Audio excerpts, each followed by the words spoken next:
اهلا اهلا. النهارده هحضر معاكم وصفه لذيذه جدا، وهي وصفه حلا بودنج القهوه بالشوكولاته. وصفه لذيذه كده وسهله وسريعه، وما فيهاش مكونات كتيره، ومش هتاخد منك حرفيا نقول 10 دقايق. شايفين الحلاوه؟ حلوه قوي، وكمان بتاكليها ساقعه كده وترطب على القلب في الحر اللي احنا فيه ده. يلا بينا نشوف مكوناتنا ايه. اول حاجه انا عندي 3 كوبايات من اللبن بالشكل ده، طبعا اللبن بارد. هبتدي انزل عليه ب3 معالق كبار من الكاستر، وبنزل عليه ب3 معالق كبار من النشا بالشكل ده، وربع كوباية من السكر. وهفضل اقلب كل المكونات دي مع بعض، ومعلقتين كبار من الكاكاو الخام. وعندي طبعا معلقة كبيرة من القهوة سريعة الذوبان.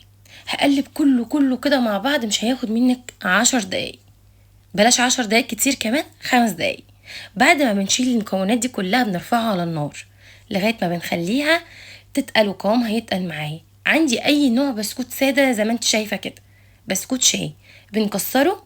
عندك قالب سيليكون، قالب بالشكل ده، اي قالب ان شاء الله يكون قالب بايركس، ودهنيه دهنة حلوة قوي من الزيت، وجيبي بسكوت شاي سادة كده وكسريه.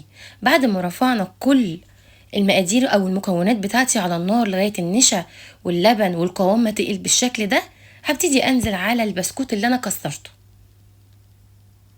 اللبن والكاستر، ومعلقه كبيره من القهوه، و3 معالق كبار من النشا، وربع كوبايه من السكر، ومعلقتين كبار من الكاكاو الخام، بس لازم الكاكاو يكون حلو. بعد ما وزعته بالشكل ده بديله خبطتين كده عشان كل المكونات تنزل عندي.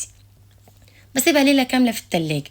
بعد ما بسيبها ليله كامله تطلع معايا بالشكل العسل ده، ببتدي ارش عليها رشه حلوه كده من الكاكاو الخام، فظيعه يا جماعه.